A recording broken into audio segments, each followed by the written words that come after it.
একমাত্ৰ কষ্ট আৰু অনুশীলনৰ দ্বাৰা সকলো কাৰ্য যে সম্ভৱ কৰিব পাৰি সেয়া কৰি দেখুৱালে নলবাৰীৰ একাংশ যুৱকে।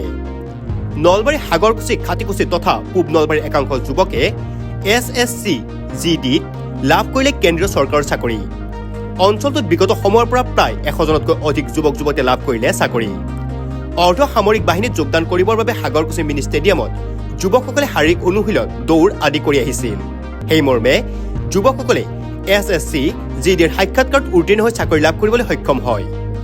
আজি যুৱকসকলে অনুশীলন কৰা ষ্টেডিয়ামত তেওঁলোকৰ পূৰ্বৰে পৰা নলবাৰী আৰ্ট অফ লিভিঙৰ ফালৰ পৰা অনুশীলন দি অহা উক্ত সংস্থাৰ জিলা সংগঠক শৰৎ কলিতাৰ উপস্থিতিত কেক কাটি আনন্দ উল্লাস প্ৰকাশ কৰে। লগতে অনুষ্ঠানটোত উপস্থিত থাকে দিছাৰী গাঁৱৰ সামাজিক তথা সাংস্কৃতিবান যুৱক কুলদীপ বৈশ্য, সাংবাদিক ধ্ৰুৱজ্যোতি মালাকাৰ, সাংবাদিক মৃদুল কলিতা, সাংবাদিক অপূৰ্ব শৰ্মাৰ লগতে অৰ্ধ শতাধিক যুৱক।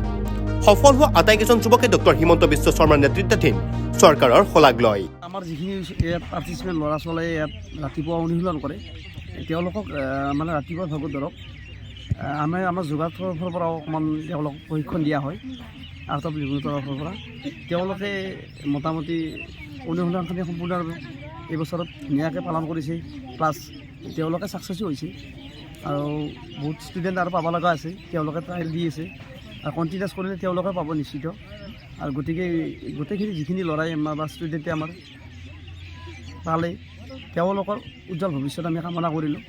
লগতে তেওঁলোকে যাতে সমাজত এটা মেছেজ দিয়ে যে এই খেলপথাৰৰ পৰাও যাতে অন্য ল'ৰা ছোৱালীও যাতে পায়, তেওঁৰ বাবে তেওঁলোকক আমি আজিৰ এই চেলিব্ৰেট প্ৰগ্ৰেমটো নিমন্ত্ৰণ কৰিলোঁ। প্লাছ তেওঁলোকে আজি এটা ফূৰ্তি ফাৰ্তাছ কৰিব, লগতে তেওঁলোকে অকণমান নিজৰ মন্তব্য দাঙি ধৰিব। একচুৱেলি এই বছৰত আমাৰ 12জন শিক্ষাৰ্থীয়ে খুব সুন্দৰভাৱে সফল হ'ল, SSC হওক বা অন্য বিভাগত। ইয়াৰ পূৰ্বে মিনিমাম আমাৰ 100জনমান শিক্ষাৰ্থী এই বহুত সফলভাৱে উত্তীৰ্ণ হৈছে আমাৰ যিকোনো চৰকাৰী বিভাগৰ চাকৰি। হয় হয় হয় নিশ্চয়কৈ আমি চৰকাৰখনক ধন্যবাদ জ্ঞাপন কৰিব লাগিব। আমাৰ ডক্টৰ হিমন্ত বিশ্ব শৰ্মা ছাৰ, লগতে কেন্দ্ৰীয় চৰকাৰৰ আমাৰ নৰেন্দ্ৰ মোদীজী, গোটেইখিনিৰ একচুৱেলি এটা স্বচ্ছতাৰ বাবে এই শিক্ষাৰ্থীখিনিয়ে খুব সুন্দৰভাৱে স্বচ্ছভাৱে নিকা পৰীক্ষা দি পেলাই চাকৰি পাবলৈ সক্ষম হৈছে। আজি ইয়াত মিলিত হোৱাৰ এই কাৰণ যে হৈ যোৱা আমাৰ SSC পৰীক্ষাত আমাৰ এই অঞ্চলৰে প্ৰায় 10-13জন চলিয়ে এইবাৰ SSC পৰীক্ষাত উত্তীৰ্ণ হৈছে আৰু চাকৰি পাবলৈ সক্ষম হৈছে। কিমানমান ইয়াত যুৱকে অনুশীলন কৰে প্ৰতিদিনে? ইয়াত প্ৰায় এতিয়াতো চবখিনি হৈ গ'ল, পুলিচ আৰু SSCৰ হৈ গ'ল। অইন টাইমত ইয়াত 100জন-200জন মান থাকে। এতিয়া 50জন 60জন তথাপিতো চলি আছে, ৰানিং কৰি আছে, পুৱা গধূলি কৰি থাকে। আৰু এতিয়াতো খেলা ধূলা চলি আছে। ক'বলৈ গ'লে এইখন খেলপথাৰতে অনুশীলন কৰি তেওঁলোকে জীৱনৰ যিটো সকলোৱে বিচৰা সেই চাকৰিটো তেওঁলোকে লাভ কৰিলে, পাইছে। ইয়াৰ পৰা প্ৰায়তো 100-150 চলি এতিয়ালৈ হৈ গ'ল চাকৰি। SSCতে হওক, পুলিচতে হওক, আপোনাৰ অগ্নিবীৰ, আৰ্মি এইবিলাক হৈ গৈছে। এই খেলপথাৰখনেই জীৱনৰ ক্ষেত্ৰত এতিয়ালৈ কোনো অনুদান পোৱা নাই যেন লাগে আৰু পোৱাও নাই। ইয়াতো বহুত আন্তঃগাঁথনি কৰিব লগা আছে। সেই হিচাপে চৰকাৰে গুৰুত্ব দিলে ভাল হয়।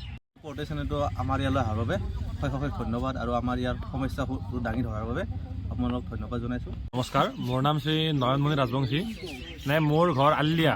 মই প্ৰায় আমাৰ এইখন ফিল্ডৰ পৰা মোৰ প্ৰায় 5 কিলোমিটাৰ দূৰৰ পৰা মই ইয়াতে ৰানিং কৰিব আহোঁ, দৌৰিব আহোঁ আৰু কণ্টিনিউ অনুশীলন কৰাৰ ফলত আজি মই সদ্য ঘোষিত ভাৰতীয় SSC পৰীক্ষাত উত্তীৰ্ণ হ'বলৈ সক্ষম হৈছোঁ আৰু মই CISF পদত মোৰ সুখ্যাতি অৰ্জন কৰিছোঁ।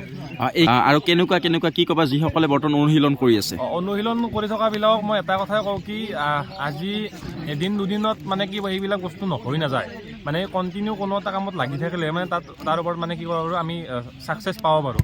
তো সেইকাৰণে সকলোকে মই এটা কথাই কওঁ কি এতিয়া অলপ সময়ৰ কাৰণে প্ৰেক্টিছ কৰি কিনে বা অলপ কিছু হেৰিৰ কাৰণে প্ৰেক্টিছ কৰি কিনে যদি নাপালা যদিও মানে কি বা পোৱাও নাই যদিও আগন্তুক সময়লৈকে মানে কি প্ৰেক্টিছ কৰি থকা যায় যদি নিশ্চয় তেওঁলোকৰ সফল হ'ব। আৰু একান্তবাদ্যভাৱে চব কামত লাগি থাকিলে নিশ্চয় একদিন সফল হৈ যাব। মই নিশ্চয়কৈ মোৰ ক্ষেত্ৰতে মই কওঁ, মই স্বচ্ছভাৱে চাকৰি লাভ কৰিছোঁ আৰু মই এই চাকৰিটোৰ ক্ষেত্ৰত মানে কোনো টকা বা কোনো প্ৰলোভন কাকো মই দিব লগা হোৱা নাই। হয় নমস্কাৰ, মোৰ নাম শ্ৰী নিগন্ত ৰাজবংশী। এইবাৰ কি চিলেকশ্যন হ'ল? হয়, মই CISF পদত পাইছোঁ নিযুক্তি।